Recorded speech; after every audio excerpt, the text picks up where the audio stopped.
The making of a Prime Minister. मुश्किलों का अंबार है, वही तो मेरे हौसलों की मीनार है।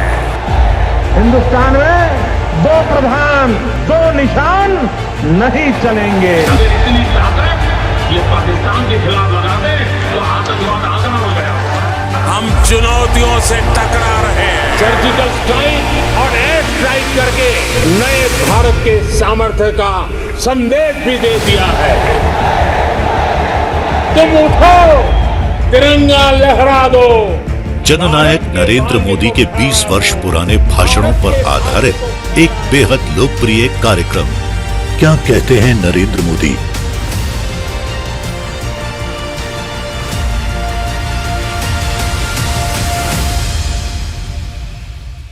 नमस्कार, मैं हूं आपके साथ में मानसा मलिक। अपने खास कार्यक्रम क्या कहते हैं नरेंद्र मोदी में आज हम आपको सुनवाएंगे पीएम मोदी का वो ऐतिहासिक भाषण जो उन्होंने 2 नवंबर 2017 को हिमाचल के कांगड़ा में दिया। एक जनसभा को संबोधित करते हुए मोदी ने कहा कि हिमाचल वीरों की भूमि है और हिमाचल का नौजवान हिंदुस्तान का गौरव है। लेकिन आज बड़े दुख के साथ कहना पड़ता है, बड़ी पीड़ा के साथ कहना पड़ता है, ये देवभूमि में 5 राक्षसों को पनपने का मौका हिमाचल की वर्तमान सरकार ने दिया है। और ये 5 राक्षस इतने फले फूले हैं, इतने ताकतवर हो गए हैं कि शिमला में बैठी हुई सरकार को उनके इशारों पर नाचने के लिए मजबूर करके रखा गया है। और पर्दे के पीछे इन 5 राक्षसों के कारण साफ नजर आ रहा है कि वहीं से उनको आशीर्वाद मिलते हैं, वहीं से उनको रक्षा होती है। क्या फिर से एक बार देवभूमि को दानवों से मुक्त करना है कि नहीं करना है?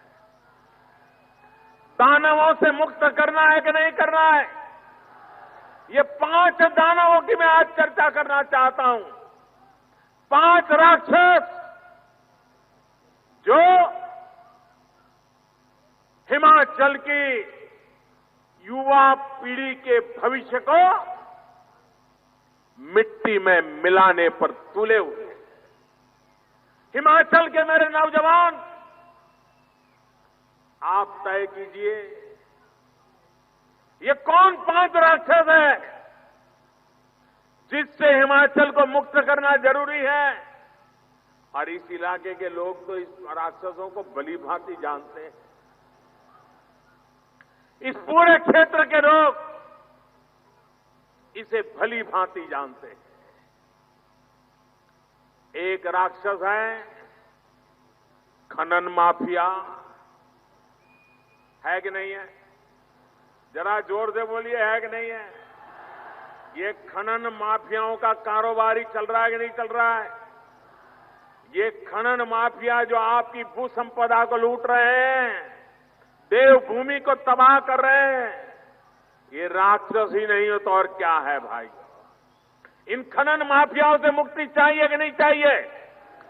ये खनन माफियाओं से मुक्ति चाहिए कि नहीं चाहिए? भाइयों बहनों, जब धूमल जी मुख्यमंत्री थे, मैं यहां संगठन का काम करता था और तब धूमल जी ने वन रक्षा के लिए जंगलों में वृद्धि हो, लंबी आयु के पेड़ तैयार हो, सारा जन भागीदारी से आंदोलन हो, इसके लिए वो बड़ा अभियान चलाते थे। स्वयं भ्रमण करते थे, लोगों की पंचायतें बुला बुला करके उनको समझाते थे कि हमने हिमाचल को हरा भरा रखना है। भाइयों बहनों, आज हिमाचल में पहला खनन राक्षस, दूसरा वन माफिया है कि नहीं है? जंगलों को काटा जा रहा है कि नहीं काटा जा रहा है? जंगलों को लूटा जा रहा है कि नहीं लूटा जा रहा है? ये जंगल लूटे जा रहे हैं, ये आपके भविष्य को लूटा जा पा रहा है भाइयों। और इसलिए देवभूमि में ये दूसरी दानवीय प्रवृत्ति है, वन माफिया। एक खनन माफिया, दूसरा वन माफिया। एक भू संपदा को लूटता है, दूसरा वन संपदा को लूटता है। तीसरा माफिया जो आपके घर में आकर के आपके भविष्य को लूटता है, आपके सपनों को लूटता है, आपके संस्कारों को लूटता है। और वो है हमारी युवा पीढ़ी को तबाह करने वाले, हमारी युवा पीढ़ी को बर्बाद करने वाले ड्रग माफिया।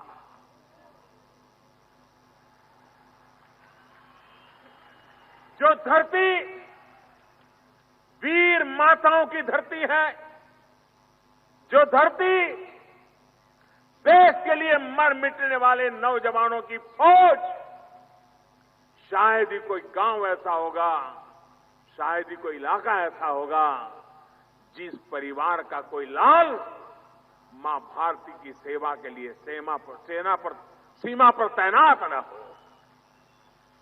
ये फौजियों की भूमि है। यहां के वीर, यहां की युवा पीढ़ी न सिर्फ उस परिवार का गौरव है, न सिर्फ उस बिरादरी का गौरव है, न सिर्फ उस गांव का गौरव है, हिमाचल का हर नौजवान मां भारती का गौरव है, हिंदुस्तान का गौरव है। आप मुझे बताइए, मेरे देश के गौरववान इन नौजवानों को ड्रग्स के नशे में डुबो करके मेरे हिमाचल की जवानी को तबाह कर दिया जाए, बूढ़े मां बाप के सपनों को चूर चूर कर दिया जाए।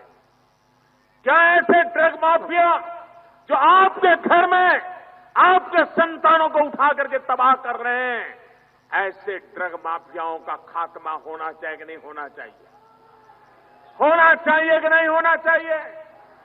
मैं विशेष करके हिमाचल की माताओं बहनों को आज अनुरोध करता हूं, मेरी हिमाचल की माताएं, आप वो माता हैं जिसके कोख से वीर पैदा होते हैं।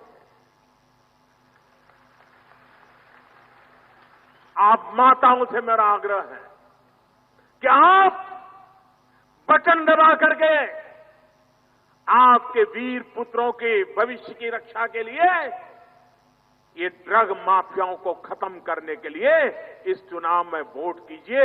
ये मैं सभी माताओं से आग्रह करता हूं। मैं हिमाचल की माताओं से आग्रह करता हूं, इस बार पुरुषों से 5% वोट ज्यादा दें और इन ड्रग माफियाओं को खत्म करने के लिए दें, वीर पुत्रों की रक्षा के लिए दें। कोई मां अपने बेटे को इन ड्रग माफियाओं के हवाले नहीं होने दे। मुझे मेरी माताओं बहनों का आशीर्वाद चाहिए। ड्रग माफियाओं के खिलाफ भारतीय जनता पार्टी की सरकार कठोरता से काम करेगी, ये मैं आपको विश्वास दिलाने आया हूं। भाइयों बहनों,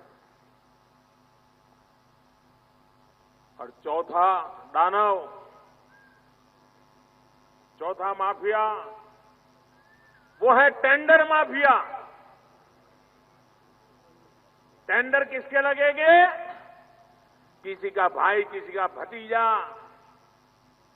न कोई नियम न कोई कानून, बस देते रहो। चल रहा है कि नहीं चल रहा है साहब? चल रहा है कि नहीं चल रहा है? ये टेंडर माफियाओं से मुक्ति मिलनी चाहिए कि नहीं मिलनी चाहिए? जिसमें क्षमता है, जिसका हक है, उसको काम मिलना चाहिए कि नहीं मिलना चाहिए? जो अच्छा काम करता है उसको अवसर मिलना चाहिए कि नहीं मिलना चाहिए? क्या किसी का रिश्तेदारी नहीं है वो गुनाह होना चाहिए क्या?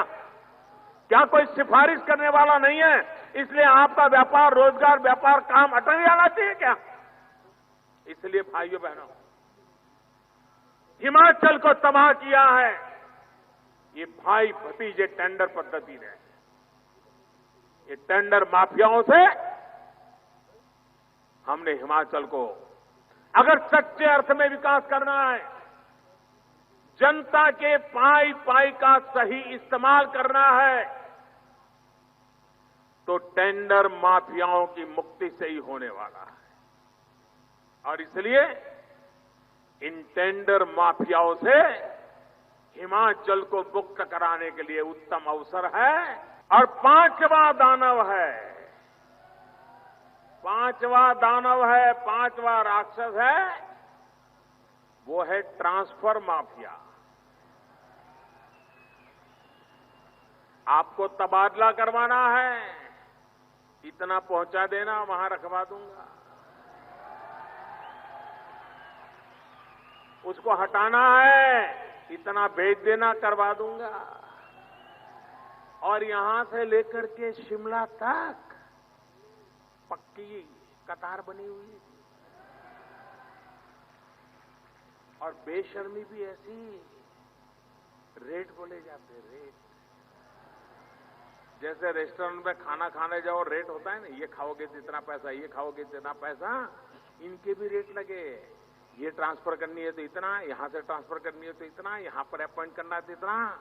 अब मुझे बताइए, जो रुपये पैसे दे करके ट्रांसफर पाते हैं, पोस्टिंग पाते हैं, वो आपका काम करेंगे कि अपनी जेब का भला करेंगे? जी, किसका करेंगे? क्या ऐसी परंपरा से बचना है कि नहीं बचना है? हिमाचल को ऐसी ट्रांसफर माफियाओं से मुक्ति मिलनी चाहिए कि नहीं मिलनी चाहिए? और इसलिए भाइयों बहनों, 5 प्रकार के दानव, खनन mafia, one mafia, drug mafia, transfer mafia, tender mafia, ये देवभूमि को तबाह करने वाले ये 5 दानवों को खत्म करने का अवसर है। हम लोग एक कथा सुनते थे कि एक ऐसा राक्षस था जो दैवी शक्तियों का जीना मुश्किल कर दिया। और दैवी शक्ति के लोग उस राक्षस पर जब प्रहार करते थे, उसके सर काट दें, हाथ काट दें, पैर काट दें, टुकड़े टुकड़े कर दें, लेकिन उसको ऐसा कोई था व्रत, वो जिंदा हो जाता था।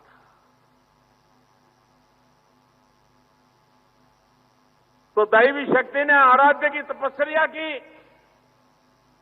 कि भाई इतनी बड़ी लड़ाई हो रही है, इसको इतना मारते हैं, काटते हैं, ये मरता क्यों नहीं है? तो आकाशवाणी हुई कि 7 समंदर पार एक बड़ा महल है, महल के 7 दरवाजे हैं, 7 दरवाजों के पार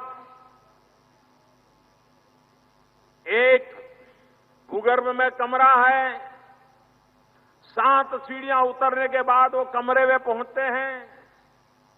उसमें एक सोने का पिंजरा है, उस सोने के पिंजरे में एक पंखी है। इस राक्षस की आत्मा उस सोने के पिंजरे में जो पंखी है उसके अंदर है, जाकर के उस पंखी को मारोगे तब राक्षस मरेगा। भाइयों बहनों, ये जो 5 दानव है, उनकी आत्मा भी पोलिंग बूथ के उस बटन में है। उस बटन को सही दबाओगे तो जाकर के ये 5 दानव मरने वाले हैं। और इसलिए भाइयों बहनों, 9 तारीख को मैं आपसे आग्रह करता हूं, भारी मतदान हो। और मैं आज हिमाचल में, मैंने हिमाचल का अन्न खाया है, हिमाचल ने मुझे पाला पोसा है, बहुत बड़ा है। उन माताओं पर मैं हक से कहना चाहता हूं, 5% ज्यादा वोटिंग मेरी मां बहन इस बार करके दिखाएं, बीड़ा उठाएं, अपने बच्चों की रक्षा के लिए उठाना है। The making of a Prime Minister. मुश्किलों का अंबार है, वही तो मेरे हौसलों की मीनार है। हिंदुस्तान में 2 प्रधान 2 निशान नहीं चलेंगे। इतनी ताकत ये पाकिस्तान के खिलाफ लगा दे तो आतंकवाद आसान हो गया। हम चुनौतियों से टकरा रहे हैं। सर्जिकल स्ट्राइक और एयर स्ट्राइक करके नए भारत के सामर्थ्य का संदेश भी दे दिया है। तुम उठो, तिरंगा लहरा दो। जननायक नरेंद्र मोदी के 20 वर्ष पुराने भाषणों पर आधारित एक बेहद लोकप्रिय कार्यक्रम क्या कहते हैं नरेंद्र मोदी।